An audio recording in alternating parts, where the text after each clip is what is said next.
வணக்கம் நண்பர்களே, welcome to our channel. இன்றைக்கி நம்ம எதை பற்றி பார்க்க போகிறோம்னா, சிறை மூவியோட டீகோட் அண்ட் ரிவ்யூவை பற்றி பார்க்க போகிறோம். நம்ம கூட இணைஞ்சிருக்கிறது தமிழ் சினிமாலே ரொம்ப முக்கியமான ஒரு மூவி பஃப். வணக்கம் நண்பர்களே, என் பேர் தமிழ்ச்செல்வன். நான் வந்து சிறையோட படத்தோட டீகோட் பண்ண வந்திருக்கேன். சரிங்க, இவன் நம்ம கூட இணைந்திருக்கிறது ரொம்ப சந்தோஷம். ரொம்ப சந்தோஷம்.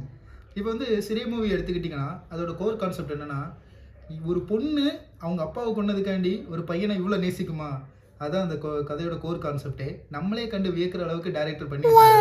நீங்கள் அதை பற்றி என்ன நினைக்கிறீங்க தமிழ்? இது ஒரு யாருமே பண்ணாத விஷயத்த டைரக்டர் பண்ணியிருக்காரு. அதை நம்ம கொஞ்சம் பாராட்டி தான் ஆகணும். டைரக்டரோட சரி, ஸோ கூட ரைட்டரும் சரி, சில டைலாக்ஸ் அண்ட் சில சீன்ஸ் எல்லாம் ஒரு உண்மை அப்படி நடந்த மாதிரி காமிச்சிருக்காங்க. அதை நம்ம பாராட்டணும். இந்த கதையை பொறுத்த வரைக்குமே ஒரு 55% மேலே கதை வந்து உண்மையாக நடந்ததுங்க. அண்ட் டேரக்டர் கொஞ்சம் அவர் மேஜிக் மூலயமா இந்த படத்தை கொஞ்சம் ஃபெமினிசமாக எடுத்து வச்சிருக்காரு.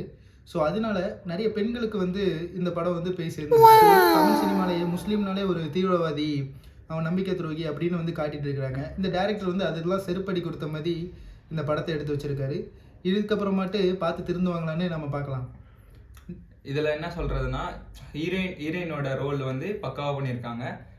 ஹீரோயின் யார் பண்ணியிருக்காங்கன்னா அனிஷ்மா. நெக்ஸ்ட் வந்து விக்ரம் பிரபு வந்து அவர் எப்பவுமே அவர் கொடுத்த ரோல் கரெக்டாக பண்ணுவார். இந்த படத்தில் அதுக்கும் மேலே ஒரு படிக்கு மேலே இருக்காரு. சிறை மூவி வந்து எப்படி பெண்களிடம் வந்து ரொம்ப போய் சேர்ந்துருக்குன்னா, இந்த டேரக்டரும் இந்த ரைட்டரும் சேர்ந்து இணைஞ்சு நிறைய விஷயத்த பெண்களுக்காக வந்து எழுதியிருக்காங்க. அண்ட் இந்த படத்துல முக்கியமான ரோல் வந்து பேசக்கூடியது வந்து பெண்களோட ரோல் வந்து ரொம்ப போல்டா இருந்துச்சு. இந்த படம் வந்து பார்க்கும்போது ஒரு முட்டாள்தனமா தான் இருக்கும், ஆனா அதையும் தத்ரூபமா டேரக்டர் வந்து வெளிப்படுத்தியிருக்காரு. இந்த டேரக்டர் எப்படி இந்த மாதிரி பண்ணாருன்னு அவருக்கே தெரியாம சரியான ஒரு மேஜிக்கு.